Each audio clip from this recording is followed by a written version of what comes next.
तर मित्रांनो, करवडी तालुका कराड जिल्हा सातारा या ठिकाणी आज जबरदस्त असं बिनजोडचं मैदान भरलेलं मित्रांनो. सगळी टॉपची बैल त्या साईडला आलेली. जसं की सगळ्यांना माहिती, नवम हिंद केसरी बाकासूर त्या ठिकाणी आलेला. याच्यानंतर आत्ता सध्या चर्चेत असलेला भुंगा भुंगा हा पण बैल आलेला, बलमा आलेला, भरपूर सारी बैल आलेली मित्रांनो. आणि आत्ताच काही मिनिटापूर्वी आत्ता सगळ्यांचा आवडता अख्ख्या महाराष्ट्राला ज्यानं शर्यतीचं वेड लावलंय तो म्हणजेच की नवम हिंद केसरी बाकासूर याची मित्रांनो आत्ता शर्यत झाली. तर मित्रांनो, या शर्यतीमध्ये बाकासूरची हार झाली. तर मित्रांनो, नेमकी बाकासूरची या शर्यतीमध्ये हार का झाली याचं मेन कारण मी तुम्हाला सांगणार आहे. तर मित्रांनो, जी शर्यत होती ती शर्यत होती करवडीमध्ये. आणि याच्यामध्ये बाकासूरची जी साईड होती ती डावी साईड होती. डावी साईड बाकासूरची होती, पण बाकासूरला झुकला होता उजव्या साईडला. आणि डाव्या साईडला जे वासरू होतं ते रावण नावाचं वासरू होतं. बाकासूरच्या विरुद्ध जी गाडी होती ती म्हणजेच की आपले सप्तहिंद केसरी भारत बैलाचे मालक आपले किरणप्पा शाळगाव कालगाव यांच्याच दावणीचा म्हणजेच की भारतच्याच दावणीचा जो बैल आहे तो म्हणजेच की पिस्टन वासरूचे ते आता पिस्टन. आणि त्याच्या जोडीला मुंबईकरांचा पाक्षाला झोपला होता डावीनं आणि उजवीनं होता आपला पिस्टन. तर ह्यांची साईड होती उजवी. तर मित्रांनो, जशी ही शर्यत सुरू झाली मुसळधार असा पाऊस पडायला लागला. आता जे मैदान होतं ते मैदान ज्यांनी भरवलेलं त्यांनी ह्या मैदानाची भरपूर काळजी घेतली होती. रात्री त्यांनी मल्चिंग पेपर पण त्याच्यावरती टाकले जेणेकरून की त्याच्यावर पाणी साठणार नाही आणि बैलांना पळायला भेटेल.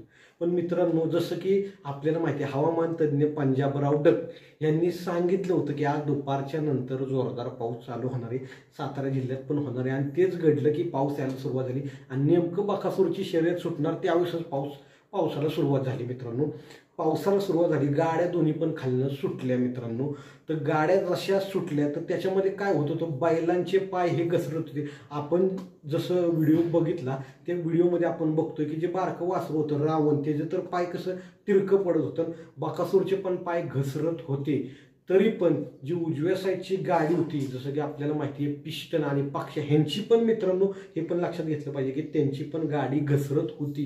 तरी पण मित्रांनो एकदम अटीतटीची अशी लढत झाली आणि मग शेवटी विजय हा झाला तो उजव्या साईडचा झाला. तो म्हणजेच की आपले किरणप्पा यांचा पिस्टन आणि मुंबईकरांचा पक्ष ह्यांची गाडी विजयी झाली. पण ती पण गाडी विजयी होत असताना तोंडावर आल्यावर गाडी एकदम सरकत होती साईडला मित्रांनो. दोन्ही गाड्या म्हणजे सरकत असताना पण ह्या बैलांनी जे दाखवलं म्हणजेच की त्यांनी पळणं सोडलं नाही मित्रांनो. काही पण होऊ दे ती पळाली ह्या चिखलामध्ये आणि जो निकाल झाला आपल्याला माहिती आहे की बाकासूरची हार झाली. आता मी मान्य करतो सगळे म्हणजे की सगळे बाकासूर प्रेमीच आहेत. बाकीच्या पण नंदी कसं आहे, बाकासूरला भरपूर लोक प्रेम करतात, सगळ्यांचा जीव आहे त्याच्यावरती.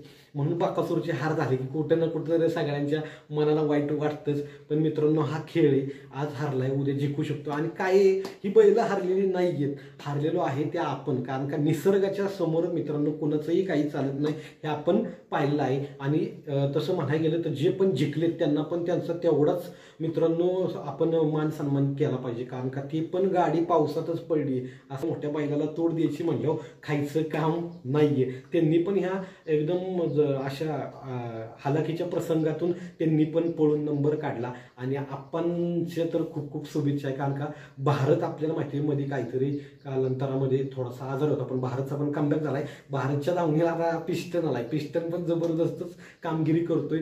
पिस्टन आणि पक्षाच्या गाडी होते आपला भैया ड्रायव्हर आणि बाकासूर आणि रावणच्या गाडी होती आपली बबलूच्या. तर लढत जबरदस्त झाली आणि बाकासूरला परत एकदा शुभेच्छा देऊया आणि परत तो कमबॅक करलच असं आपण आशा करतोच तो. आणि पिस्टनचे पण पाय पाळण्यातच बाळाचे पाय पाळण्यात दिसतात असं आपण म्हणतो, तो पण आता गाजवायला सुरुवात करणार. पक्ष आणि पिस्टनच्याला पण खूप खूप शुभेच्छा मित्रांनो. आपला व्हिडिओ जर तुम्हाला आवडला असेल व्हिडिओला लाईक करा, शेअर करा आणि मित्रांनो सबस्क्राईब करा. सगळे अपडेट मी तुमच्यापर्यंत घेऊन येणार आहे.